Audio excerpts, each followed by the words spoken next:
இந்த இனிய இசை வெளியீட்டு விழாவுக்கு வருகை தந்து இசைப்பேழையின் முதற்படியை பெற்றுக்கொண்டு பெருமைப்படுத்தி இருக்கிற தமிழ்நாட்டின் மாண்புமிகு அமைச்சர், என்னரும் சகோதரர், என் நேசத்துக்குரிய பெரிய கருப்பன் அவர்களே,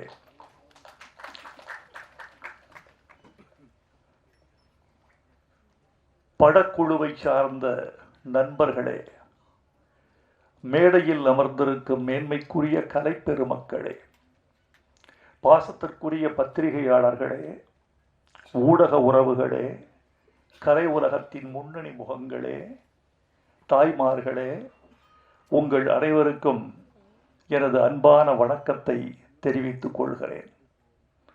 படத்துறைக்கும் எனக்கும் எந்த உறவும் இல்லை. பள்ளி நாட்களிலிருந்தே நான் படத்துறையை விட்டு தள்ளி நிற்கிறவன்.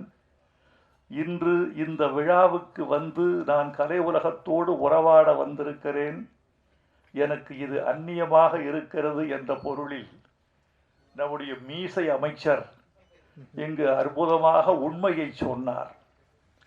ஆனால் ஒன்று சொல்ல வேண்டும் உங்களுக்கு, கூட்டுறவுத்துறை உங்களுக்கு அது மட்டும் போதாது, பாட்டுறவுத்துறையும் உங்களுக்கு கூட இருந்தால்தான் உங்கள் மனசு பூரணமாகும் என்று அவரை இந்த விழாவுக்கு அழைத்திருக்கிறார்கள் என்று நினைக்கிறேன்.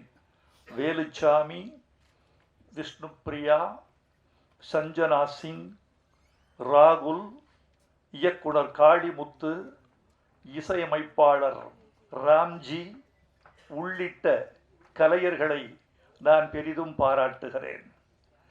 இந்த விழாவில் அமைச்சர் பேசுகிற பொழுது இசையமைப்பாளர் பெயரை உச்சரிக்க முயன்றார். சபேஷ் முரளி என்று சொன்னார். தப்பில்லை, சபேஷ் முரளியும் ஒரு சிறந்த இசையமைப்பாளர் தான். எங்களுக்கு மகிழ்ச்சி, நீங்கள் வந்தது, வாழ்த்தியது, மண்ணை சார்ந்த பெருமக்களுக்கு நீங்கள் வாழ்த்து சொல்லியது. இவர்களெல்லாம் உங்கள் உறவுகள். கருப்பர் என்ற சாமியின் பெயரால் எடுக்கப்படுகிறது. நாங்கள் 2 பேர் கருப்பு சாமிகள் வாழ்த்த வந்திருக்கிறோம். ஒன்று பெரிய கருப்பசாமி, நான் சின்ன கருப்பசாமி. இந்த 2 பேரும் சேர்ந்து இந்த கருப்பர் படத்தை நாங்கள் வாழ்த்த வந்திருக்கிறோம். நண்பர்களே, நன்றி. உங்களுக்கு ஒரு வார்த்தை சொல்லி தொடங்க வேண்டும் என்று நினைக்கிறேன். இந்த நேரம் ஒரு பேச்சாளர் நீண்டு உரையாற்றக்கூடிய நேரத்தை குறிக்கிற நேரம் அல்ல என்பது உங்களுக்கும் தெரியும், எனக்கும் தெரியும். அதனால் நான் சில செய்திகளை உங்களோடு பகிர்ந்து கொண்டு விடைபெற வேண்டும் என்று ஆசைப்படுகிறேன். காளிமுத்து என்னை வந்து சந்தித்ததும் கதை சொன்னார். அந்த கதை எனக்கு பிடித்திருந்தது. கதை நன்றாக இருக்கிறது தம்பி. சினிமா என்பது இன்றைக்கு கதை அல்ல, மேக்கிங் என்று சொல்லக்கூடிய ஆக்கம். ஒரு படத்தை எப்படி ஆக்குகிறீர்கள் என்பதுதான் முக்கியம். சினிமா இஸ் நத்திங் பட், வேற என்ன? சினிமா என்பது வேறொன்றும் இல்லை. Cinema is nothing but execution, அமல்படுத்துதல், நிறைவேற்றுதல், ஆக்குதல், உருவாக்குதல், கலையாக்குதல், அழகியலாக்குதல், நெஞ்சில் தைப்பது மாதிரி காட்சிகளை அமைத்தல். அங்கேதான் கலைஞனுக்கும் கலாசிரியனுக்கும் பார்வையாளருக்குமான உறவு தொடங்குகிறது. எல்லா இயக்குநர்களும் மாறுபடுவதும் வேறுபடுவதும் வெற்றி பெறுவதும் தோல்வியடைவதும் இந்த மேக்கிங் என்ற இந்த புள்ளியில் மட்டும்தான். காளிமுத்து மீது எனக்கு நம்பிக்கை இருக்கிறது. அவர் கதையை சொன்ன மாதிரி எடுத்து கொடுப்பார் என்ற நம்பிக்கையில், இந்த படம் வெற்றி பெறும் என்ற நம்பிக்கையில் நான் வேட்டைக்காரி என்று தலைப்பு கொடுத்தேன். தலைப்பு என்பது எங்களுக்கு புதிதல்ல. நான் எழுதிய முதல் பாட்டு பொன்மாலை பொழுது, அது ஒரு படத்துக்கு தலைப்பானது. புதுக்கவிதைக்கு நான் எழுதிய ஒரு பாட்டு வெள்ளை புறா ஒன்று, அது ஒரு பாட்டுக்கு தலைப்பானது. என் பல்லவி பூவே பூச்சூடவா, அது அந்த படத்துக்கு தலைப்பானது. இப்போதுதான் தெரிந்து கொண்டேன், திருப்பாச்சி என்பது கூட என் பாட்டுக்குள்ளிருந்து வந்த தலைப்பு என்று. இப்படி எத்தனை பேர் ரகசியமாக என்னை பயன்படுத்தி இருக்கிறார்கள் என்பதை நான் அறிய மாட்டேன். நீதானே எந்தன் பொன் வசந்தம் என் பாட்டு தலைப்பு. விண்ணை தாண்டி வருவாயா என்பது என் பாட்டு தலைப்பு. இவர்களில் யாரும் தோழர்களே வைரமுத்துவை வந்து பார்த்தோ தொலைபேசியில் கேட்டோ இந்த தலைப்பை பயன்படுத்தியதில்லை. அத்தனை பேரும் வைரமுத்து நமக்கானவன், தமிழ் நமக்கானது, ஏன் கேட்க வேண்டும் என்ற உரிமையில் எடுத்துக் கொள்கிறார்கள். நானும் கேட்பதில்லை. நீங்கள் கேட்பதில்லையா என்று சில பேர் கேட்டார்கள். நான் ஜெயகாந்தன் பதிலை சொன்னேன். ஜெயகாந்தன் சொன்னார், புதிய வார்ப்புகள் என்பது உங்கள் படைப்பல்லவா, உங்கள் சிறுகதை தொகுதி அல்லவா, அதை பாரதி ராஜா உங்களை கேட்டு எடுத்தாரா கேட்காமல் எடுத்தாரா என்று கேட்டார். கேட்கவில்லை என்று சொன்னார். நீங்கள் கேட்கக்கூடாதா? ஜெயகாந்தன் சொன்ன பதிலைத்தான் நான் உங்களுக்கு சொல்லிக் கொள்ள வேண்டும் என்று ஆசைப்படுகிறேன். ஏன் கேட்க வேண்டும்? இல்லாதவர்கள் எடுத்துக் கொள்கிறார்கள். இது ஜெயகாந்தன் சொன்ன பதில். அதைத்தான் நானும் சொல்கிறேன். எப்படியோ நல்ல வழியில் தமிழ் கொழிக்க வேண்டும், தமிழ் செழிக்க வேண்டும். உச்சரிக்கப்படுகிற போது நாவில் தேன் ஊற வேண்டும், செவியில் வந்து ஒரு தென்றல் வீசிவிட்டு போக வேண்டும், மனதில் ஒரு கிளர்ச்சி உண்டாக வேண்டும். நல்ல தமிழ் தலைப்புகளை கேட்கிற பொழுது அது தொலைக்காட்சியில் வருகிறது, வானொலியில் வருகிறது, சுவரொட்டியில் வருகிறது, உச்சரிக்கப்படுகிறது, வாசிக்கப்படுகிறது. ஒரு தலைப்பு என்பது ஒரு தலைப்பு மட்டுமல்ல தோழர்களே, ஒரு தலைப்பு எப்படியெல்லாம் தமிழ் சமுதாயத்தில் சுழற்சி முறையில் சுழன்று கொண்டே இருக்கிறது என்பது முக்கியம். தமிழ் செல்வி, தேன்மொழி, செங்குட்டுவன், சோழன் என்று நீங்கள் பெயர் வைத்தால் எப்படி தெரியுமா தமிழ் வளர்கிறது தோழர்களே? பள்ளிக்கூடத்தில் ஒலிக்கிறது, கல்லூரியில் ஒலிக்கிறது, அழைக்கிற போது ஒலிக்கிறது, திருமண பத்திரிகையில் ஒலிக்கிறது, பாஸ்போர்ட்டில் இருக்கிறது, ரேஷன் கார்டில் வருகிறது. உங்கள் பெயர் தமிழ் சமுதாயத்தில் சுழற்சி முறையில் சுழன்று கொண்டே இருக்கிறது. ஒரு நல்லவர் தமிழ் பெயர் இருந்தால் அதனால் தமிழ் நீட்சி அடைகிறது, தமிழ் ஆட்சி செய்கிறது. ஒரு திரைப்படத்தின் தலைப்பு என்பது உலகத்தால் கவனிக்கப்படுகிறது. அதனால்தான் நான் கெஞ்சுகிறேன், உங்களை கேட்டுக்கொள்கிறேன், அன்போடு பரிந்துரைக்கிறேன், நல்ல தமிழில் தலைப்பு வையுங்கள். ஆங்கிலத்தில் தலைப்பு வந்தால் அந்த படம் ஓடிவிடும் என்று நீங்கள் கருதினால் அதற்கு சான்றுகள் இருந்தால் ஏற்றுக்கொள்கிறேன். தமிழில் தலைப்பு வைத்தால் படம் ஓடாது என்று நீங்கள் கருதினால் அதற்கும் சான்று தந்தால் ஏற்றுக்கொள்கிறேன். உங்களை ஒன்று கேட்கிறேன், ஒரு நல்ல தமிழ் ஏன் ஆந்திராவில் செல்லுபடியாக கூடாது? கன்னடத்தில் ஏன் செல்லுபடியாக கூடாது? ஒரு இந்தி தமிழ்நாட்டில் செல்லுபடியாகிற போது ஒரு தமிழ் அறியாத மாநிலங்களில் ஏன் செல்லுபடியாக கூடாது? நீங்கள் அப்படித்தானே தமிழை செல்லுபடி ஆக்க வேண்டும், அப்படித்தானே ஆக்க முடியும். அதனால் உங்களை அன்போடு கேட்டுக்கொள்கிறேன். வேட்டைக்காரி என்ற தலைப்பை அவர் ஏற்றுக்கொண்டதற்காக காளிமுத்துவுக்கு நான் என்னுடைய அன்பை, நன்றியை தெரிவித்துக் கொள்கிறேன்.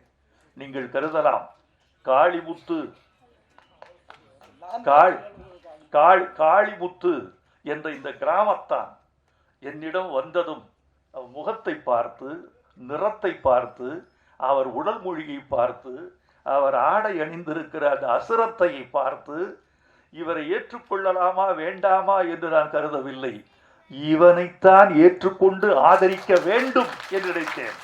இவன் நம்மவன், நம் மன்னவன், என்னுடைய உறவினன் என்றால் ஜாதி கீதி எனக்கு தெரியாது, யாரையும் நான் கேட்கறது இல்லை. தமிழன், பச்சை தமிழன், நிறத்தால் கருப்பு தமிழன், இவனை ஆதரிக்க வேண்டும் என்று நான் கருதினேன். யாருக்கு என்ன குணம் என்று தெரியாது. நிராகரிக்கப்பட்டவர்களெல்லாம் எந்தெந்த உயரத்தில் இருந்தார்கள் என்பது உங்களுக்கு தெரியாது. ஒரு நடிகர் தான் நடித்த இயக்குனரிடம் சென்று கெஞ்சுகிறார். அந்த இயக்குனரை பார்த்து கெஞ்சுகிறார், இதான் என்னுடைய முதல் படம், தயவு செய்து இயக்குனர் அவர்களே எனக்கு ஒரு க்ளோஸ்அப் போட முடியுமா படத்துல? ஒரு இயக்குனரை பார்த்து கெஞ்சுகிறார் ஒரு நடிகர், எனக்கு ஒரு க்ளோஸ்அப் போட முடியுமா? ஏன் மேன், உன் முகத்துக்கு க்ளோஸ்அப் கேட்குதா? உன் முகம் சரியில்லை, பல்லு வேற எத்திக்கிட்டு இருக்கு. க்ளோஸ்அப் போட்டா படத்துல ஒரு அருவருப்பு வரும். வேண்டாம், நான் பார்த்துக்கிறேன், நீ போ. அப்படி நிராகரித்த இயக்குனருக்கு பெயர் எல்லிஸ் ஆர் டங்கன். அப்படி நிராகரிக்கப்பட்ட நடிகர் மக்கள் திலகம் எம்ஜிஆர். எந்த முகம் நிராகரிக்கப்பட்டதோ அந்த முகத்தை நெஞ்சில் பச்சை குத்தி கொண்டு ரசிகர்கள் இருந்தார்கள் என்பதை உங்களுக்கு தெரியும். எனவே யாரை நிராகரிக்க வேண்டும் என்று நாம் நினைக்கிறோமோ அவர்களிடம் நாம் சென்று அவர்கள் நிழலில் இழைப்பார வேண்டிய காலம் வந்தாலும் வரும். இன்னொரு நடிகர், இவரை இந்த படத்தை விட்டு தூக்கி விடுங்கள் என்கிறார்கள். ஏன்? இந்த ஆள் வசனம் பேசினால் மீன் வாயை திறப்பது போல இருக்கிறது. இப்படி சொல்லியிருக்காங்க. இவர் வாய் திறந்தால் மீன் வாய் திறப்பது போல இருக்கிறது. வாயை திறக்காமல் வசனம் பேச சொல்லுங்கள். அது எப்படிங்க முடியும்? இவரை நீக்கிவிட்டு இந்த பாத்திரத்திற்கு KR ராமசாமியை வந்து பிக்ஸ் பண்ண முடியுமா என்று கேட்டிருக்கிறார்கள். அப்படி கேட்கப்பட்டவர் நடிகர் திலகம் சிவாஜி கணேசன். படம் பராசக்தி.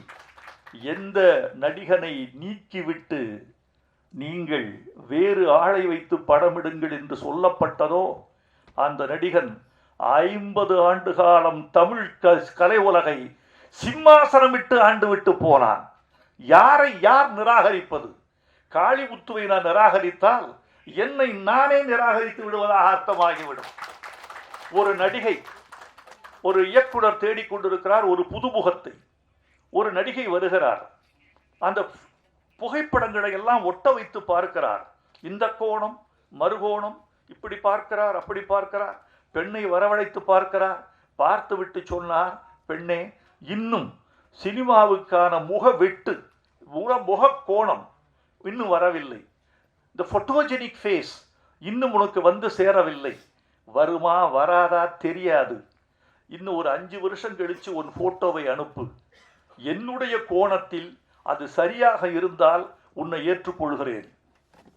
அப்படி நிராகரித்தவர் இயக்குனர் ஸ்ரீதர். நிராகரிக்கப்பட்டவர் ஹேமமாலினி. இந்த நிராகரிப்பினாலேயே அந்த அம்மையார் இந்திக்கு சென்று வெற்றி பெற்ற பிறகு என் வாழ்நாளில் என்னை நிராகரித்த தமிழ் சினிமாவில் நடிக்க மாட்டேன் என்று ஒரு உத்தரவாதம் எடுத்துக்கொண்டதாக என் செவிகளுக்கு வந்தது. இதில் எவ்வளவு உண்மை என்று எனக்கு தெரியாது. என் செவிகளுக்கு வந்த செய்தியை உங்களுக்கு சொல்ல வேண்டும். யாரும் சினிமாவில் பெருசாக வரலாம். நண்பர்களே, நீட்டி முழக்க ஆசைதான், ஆனால் வேண்டாம் என்று நினைக்கிறேன். இந்த பாடல்களை பற்றி நான் கொஞ்சம் சொல்லியாக வேண்டும்.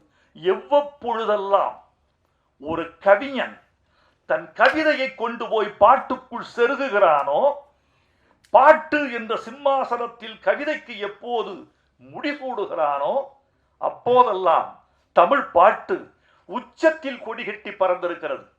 நான் இப்போது ஒன்று சொல்லிக்கொள்ள வேண்டுமா நண்பர்களே, ஊடக நண்பர்களே? இதோ நேரடி ஒளிபரப்பில் கூட யூடியூப் நண்பர்கள் இதை ஒளிபரப்பிக் கொண்டிருக்க கூடும். அல்லது நாளை விடுவதற்குள் எப்படி தெரியுமா நான் ஆச்சரியப்பட்டேன் தெரியுமா? நான் இங்கு பேசுகிறேன், நான் வீட்டுக்கு போயிடுறேன்.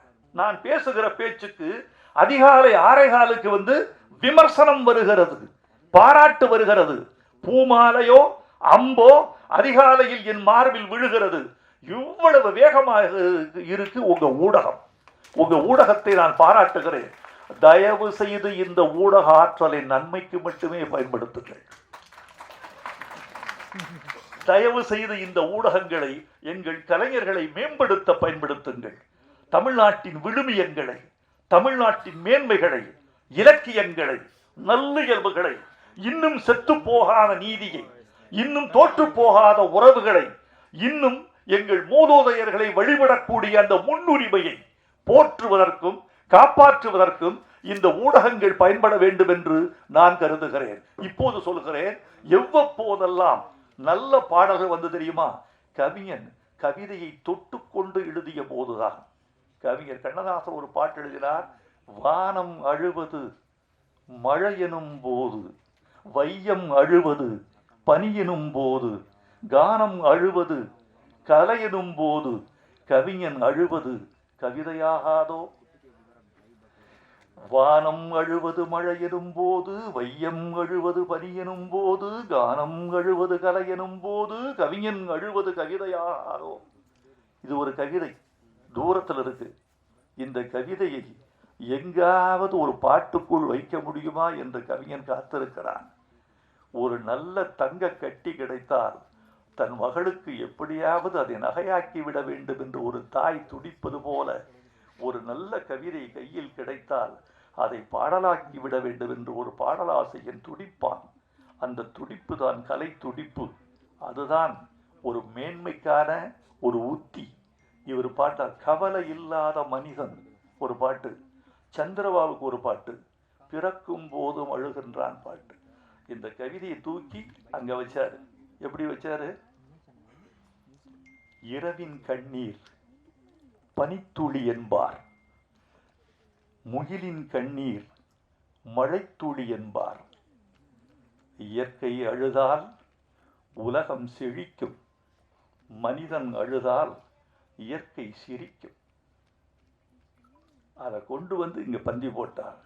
இப்போது கவிதையின் அனுபவத்தை, கவிதையின் வீச்சை, கவிதையின் செழுமையை, அதன் பரவசத்தை, கவிதை என்ற உள்ளீட்டை கொண்டு வந்து பாடலுக்குள் அவர் பதியம் போட்ட பொழுது தமிழர்கள் கவிதையும் படித்தார்கள், பாடலும் கேட்டார்கள்.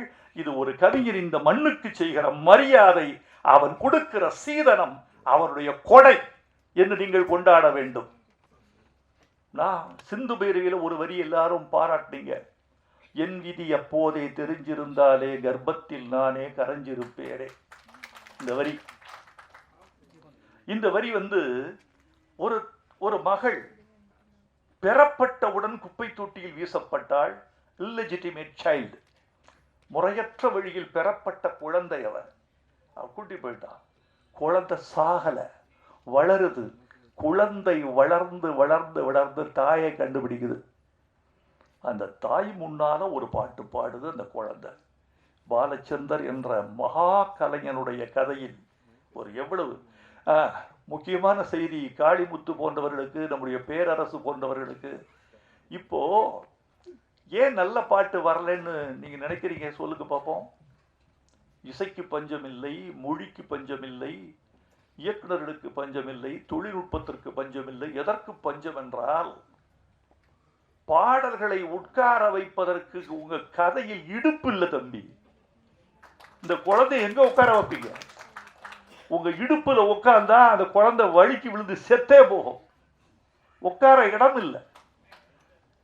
அந்த காலத்துல பாட்டுல தோல்ல ஒரு குழந்தை, கதையின் தோளில் ஒரு குழந்தை, வலத்தோளில் ஒரு குழந்தை, இடத்தோளில் ஒரு குழந்தை, கக்கத்தில் ஒரு குழந்தை, மறுகக்கத்தில் ஒரு குழந்தை, ஓரிடுப்பில் ஒரு குழந்தை, மறு இடுப்பில் ஒரு குழந்தை, இப்படி 6 பாடல்கள் உட்காரும். இன்னைக்கு உட்காருவதற்கு கதையில இடுப்பு இருக்கா? இடம் இருக்கா? நாற்காலி இருக்கா? ஏதாவது ஒரு பாட்டை எழுதி கொடுத்தால் அந்த பாட்டு முதல்ல ஒரு பாட்டு வந்து 7 நிமிஷம் 8 நிமிஷம் இருக்கும். பழைய பாட்டெல்லாம் 3 நிமிஷம் 30 செகண்ட்ஸ் தான்.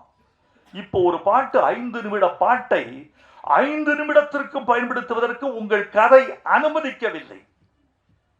அது அப்படியே பல்லவியை தேய்ச்சி விட்டு அப்படியே போயிடுறாங்க. ஆங்கில படங்களை பார்த்து தயவு செய்து நல்லவற்றை எடுத்துக்கொள்ளுங்கள், கெட்டவற்றை தள்ளிவிடுங்கள். ஆங்கில படங்களில் வசனத்தோடு வசனமாய், காட்சியோடு காட்சியாய், படத்தோடு படமாய் பாடல்கள் தேய்க்கப்பட்டு விடுகின்றன. இதை நீங்கள் தமிழ்ல கைப்பற்றாதீங்க, பின்பற்றவே வேண்டாம். ஏன்னா தமிழன் பிறக்கும் போது பாட்டு, வளரும் போது பாட்டு, பள்ளியில் சேர்ந்தால் பாட்டு, திருமணத்தில் பாட்டு, பள்ளியறையில் பாட்டு, தாலாட்டு பாட்டு, செத்தால் ஒப்பாரி என்ற எங்கள் தமிழச்சிகளின் திருப்பாட்டு. இப்படி பாட்டில் பிறந்து, பாட்டில் வளர்ந்து, பாட்டில் கழித்து, பாட்டில் லயித்து, பாட்டில் கரைந்து, பாட்டிலேயே முடிந்து போகிற இனம் தமிழ் இனம். பாட்டை வந்து நீங்க படத்தை விட்டு தூக்கி விடாதீர்கள். ஸ்கிரீன் பிளே எழுதும் போது நான் கேட்கிறேன், இயக்குநர்களை கேட்கிறேன், எல்லாத்தையும் நான் சொல்றதில்ல வெளியே. இயக்குனர் வந்தோடனே ஸ்க்ரீன் பிளே முடிச்சிட்டிங்களா? முடிச்சாச்சு சார். வசனம் முடிச்சாச்சு. பாட்டுக்கு ஸ்க்ரீன் பிளே பண்ணியிருக்கீங்களா? என்ன சார் சொல்றீங்க? பாட்டுக்கு ஸ்க்ரீன் பிளேயா? அதுதான் முக்கியம். உங்க படத்தில் பாட்டு நிக்கணும்னா பாட்டுக்கு ஒரு ஸ்க்ரீன் பிளே வேணும். உங்க படத்துல எத்தனை பாட்டுன்னு கேட்டா திகைக்கிறார்கள். என்னென்ன பாட்டு? ஒரு 3 பாட்டு 4 பாட்டு வச்சுக்கலாம் சார். எந்தெந்த இடத்துல அதை யோசிக்கலாம் சார். யோசிக்க கூடாது. குழந்தை பிறக்கும் போதே மூக்கும் மொழியும் காதும் நெஞ்சும் கல்லீரலும் சிறுநீரகமும் சேர்ந்து பிறக்கவில்லை என்றால் பிறந்த பிறகு ஒட்ட வைக்க முடியாது தோழர்களே. பிறக்கும் போதே பாட்டோட பிறக்கணும். இங்க பாட்டு இருக்கா இல்லையா? பாட்டுக்கு இடமில்லை என்றால் பாட்டை தூக்கி எறிந்து விடுங்கள், தப்பே இல்லை. என் கதைக்கு என்னுடைய சினிமாவுக்கு பாட்டு என்பது தேவையில்லை. பாட்டு என்பது 6ஆம் விரல், இடைஞ்சல் தேவையில்லை என்று நீங்கள் தூக்கி எறிந்து விட்டால் ஒரு கவலை இல்லை. அந்த நாள் என்ன பாட்டு வேண்டியிருந்ததா? ஒரு பாடலாசிரியன் நான் பாட்டு பரபரப்பா எழுதி கொண்டிருக்கிற போது பாலச்சந்திரனை அழைத்தார். ஒரு படம் நீங்கள் செய்து தர வேண்டும். என்ன சார், எத்தனை பாட்டு? பாட்டே இல்லை. அப்படியா? அவர் என்ன ஏன் கூப்பிட்டீங்க? வசனம் தான் இதுல பாட்டு மாதிரி இருக்கணும். இந்த படத்துக்கு வசனம் எழுதி கொடுங்க. என்ன படம் சார்? வண்ண கனவுகள். கார்த்திக். அடி ஒழுக்குகள் என்று MT வாசுதேவநாயர் மலையாளத்தில் எழுதி கொடுத்து மம்புட்டி கதாநாயகனாக நடித்த படத்தை தமிழில் கவிதாலயா வண்ண கனவுகள் என்று எடுத்தது. பாடல்கள் வைரமுத்து அல்ல, வசனம் வைரமுத்து. 100 நாள் படம் ஒழிச்சு. பாடலின் வேலையை வசனம் செய்வதாக நான் கற்பித்துக் கொண்டு எழுதினேன். நிறைவில்லை, ஆனாலும் கூட கற்பித்துக் கொண்டு எழுதினேன். படத்துக்கு தேவை எழுதிடலாம். ஆனா படம் பிறக்கிற போது, கதை பிறக்கிற போதே நீங்க ஸ்கிரீன் பிளே எழுதிடணும். காளிமுத்துக்கிட்ட எனக்கு பிடிச்சது இது, காட்டுக்குள்ள ஒரு பாட்டு. என்ன பாட்டு சார்? காட்டை நேசித்து காட்டை போற்றி ஒரு பாட்டு. ஏன்? காடுதான் இந்த களத்தின், இந்த கதையின் களம். காடுதான் இந்த படத்தினுடைய உட்கட்டமைப்பு. எனவே காட்டுக்குள்ள போற போது பாட்டு காட்டை விட்டு வெளியே போகக்கூடாது. பாலைவனத்தில் இருக்கிற போது மணலை பற்றி பாட்டு, மருதநிலத்தில் இருக்கிற போது நெல்லை பற்றி பாட்டு, குறிஞ்சி நிலத்தில் இருக்கிற போது தேனை பற்றி பாட்டு, காட்டுக்குள்ளே இருக்கிற போது காட்டை பற்றி பாட்டு என்று சொன்னவுடன் நான் என்கிட்ட விட்டுருங்க தம்பி, நான் என்கிட்ட விடுங்க, நான் பார்த்துக்கிறேன். நான் ஒரு கவிதை எழுதியிருந்தேன். அந்த கவிதையை பாட்டாக்கலாம்னு. எவ்வப்போதெல்லாம் கவிதையிலிருந்து பாடலுக்கு பரிமாறப்படுகிறதோ அவ்வப்போதெல்லாம் தமிழ் பாட்டு தழைத்தோங்கி இருக்கிறது. என் முன்னோடிகள் காலத்திலிருந்து இன்று வரைக்கும் என்று சொன்னேன் அல்லவா? என் கவிதையை எடுத்து வைத்தேன். சீ மிருகமே என்று மனிதனை திட்டாதே மனிதனே. எந்த விலங்கும் இறைப்பைக்கு மேலே இன்னொரு வயிறு வளர்ப்பதில்லை. எந்த புறாவும் தஞ்சோடி என்று பிற ஜோடி தொடுவதில்லை. கர்ப்பவாசனை கண்டுகொண்டால் காளை பசுவை சேர்வதில்லை. விலங்குகளுக்கு தொடுநோய் இல்லை தெரியுமோ? எந்த விலங்குக்கும் சர்க்கரை வியாதி இல்லை. எந்த பறவையும் கூடு கட்டி வாடகைக்கு விடுவதில்லை. மாண்டால் மானின் தோல் ஆசனம், மயிலின் தோகை விசிறி, ஒட்டகத்தின் எலும்பு ஆபரணம். நீ மாண்டால் பலரை நெருப்பே நிராகரிக்கும் என்பதால் தானே புதைக்கவே படைகிறோம்.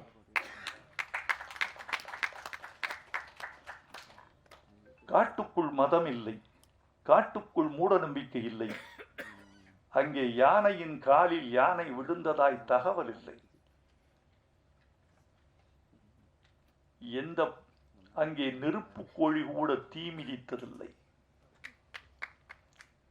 பௌத்த பசு, மகமதியமான், சீக்கிய சிங்கம் காட்டுக்குள் காட்ட முடியுமா? அங்கே மதம் பிடித்தாலும் மதவாதம் பேசுவதில்லை யானைகள். நீ விலங்கை பார்த்து சீ மிருகமேனு திட்டாத, கொஞ்சம் பொறு, காட்டுக்குள் என்ன சுத்தம், ஒரு மிருகம் இன்னொரு மிருகத்தை ஏசுகிறது, சீ மனிதனே. இப்படி ஒரு கவிதை எழுதி முடித்தேன். இந்த கவிதையை கொண்டு போய் காளிமுத்துக்கு பயன்படுத்தினால் என்ன என்று நினைத்தேன். நீங்கள் நினைக்கலாம் தோழர்களே, இந்த படம் எவ்வளவு வெற்றி பெறும் என்று எனக்கு தெரியும். இந்த படத்தின் வியாபாரம் என்ன என்று தெரியும். இந்த படத்தை எத்தனை தமிழர்கள் பார்ப்பார்கள் என்று தெரியும். உதாரணமா, என் நண்பர், எனக்கு திரையுலக நண்பர்களில் திரையரங்க உரிமையாளர்களும் சில பேர் இருக்கிறார்கள். அவர்கள் சொன்ன ஒரு தகவலை சொல்லுகிறேன், நீங்கள் அதிர்ந்து போவீர்கள். நாளுக்கு நாள் திரையரங்கத்தில் திரைப்படம் பார்க்கிற தமிழர்களின் எண்ணிக்கை குறைந்து கொண்டே வருகிறது. இந்த நம்பர் ஆஃப் ஆடியன்ஸ். ஒரு காலத்துல 1.5 கோடி மக்கள் பார்த்த படம்னு வச்சுக்கோங்க, அப்புறம் 1.25 கோடி, அப்புறம் 1 கோடி, 35 லட்சம் பேர் பார்த்தாலே இன்னைக்கு பெரிய படம். இப்படி ஆயிடுச்சு. ஏனென்றால் தமிழர்கள் சிதறி கிடக்கிறார்கள். அமைச்சருக்கு திரையுலகம் தெரியாது, ஆட்சியில் வல்லவர், அவருக்கு அதெல்லாம் தெரிஞ்சிருக்கும். எப்படி கேட்டீங்கன்னா, செல்போன்ல, தொலைக்காட்சியில, அப்புறம் உங்க யூடியூப்ல எல்லாரும் சிதறி கிடக்கிறார்கள். பெண்கள் தொலைக்காட்சி தொடர்களில் இருக்கிறார்கள், அவங்க திரையரங்கத்துக்கு வர்றதில்லை. அப்போ சினிமாவின் தரம் தாழ்ந்ததற்கு என்ன காரணம் என்று வைரமுத்து நினைக்கிறான் என்றால், ஒன்று சொல்கிறேன், யாருக்கு திரையுலகம் பங்கு வைக்கப்படுகிறதோ, பந்தி வைக்கப்படுகிறதோ, அவர்களின் உயரத்துக்குத்தான் சினிமா எடுக்கப்படுகிறது. ஒரு காலத்தில் படித்தவர்கள், பெண்கள், ஆசிரியர்கள், இளைஞர்கள், முதியவர்கள், குடும்பத்தார், குழந்தைகள் என்று கூட்டம் கூட்டமாக வீரபாண்டிய கட்டபொம்மனை வண்டி கட்டி போய் பார்த்திருக்கிறோம். மதுரை வீரனை கட்டை வண்டி கட்டி போய் பார்த்திருக்கிறோம். நாடோடி மன்னனை ஒரு சைக்கிளில் 4 பேர் ஏறி போய் பார்த்திருக்கிறோம். அங்க போனா எல்லா தரப்புக்கு வந்திருப்பார்கள். அப்படியே குறைஞ்சது 50களில், 60களில், 70களில். இப்ப என்னன்னா மாறி போச்சு. இப்ப எல்லாம் மாறி போச்சு. இப்ப திரையரங்கத்துக்கு வருகிறவர்கள் யாருன்னு கேட்டா உழைப்பாளிகள், அவங்க வர்றாங்க. அப்புறம் காதலர்கள்,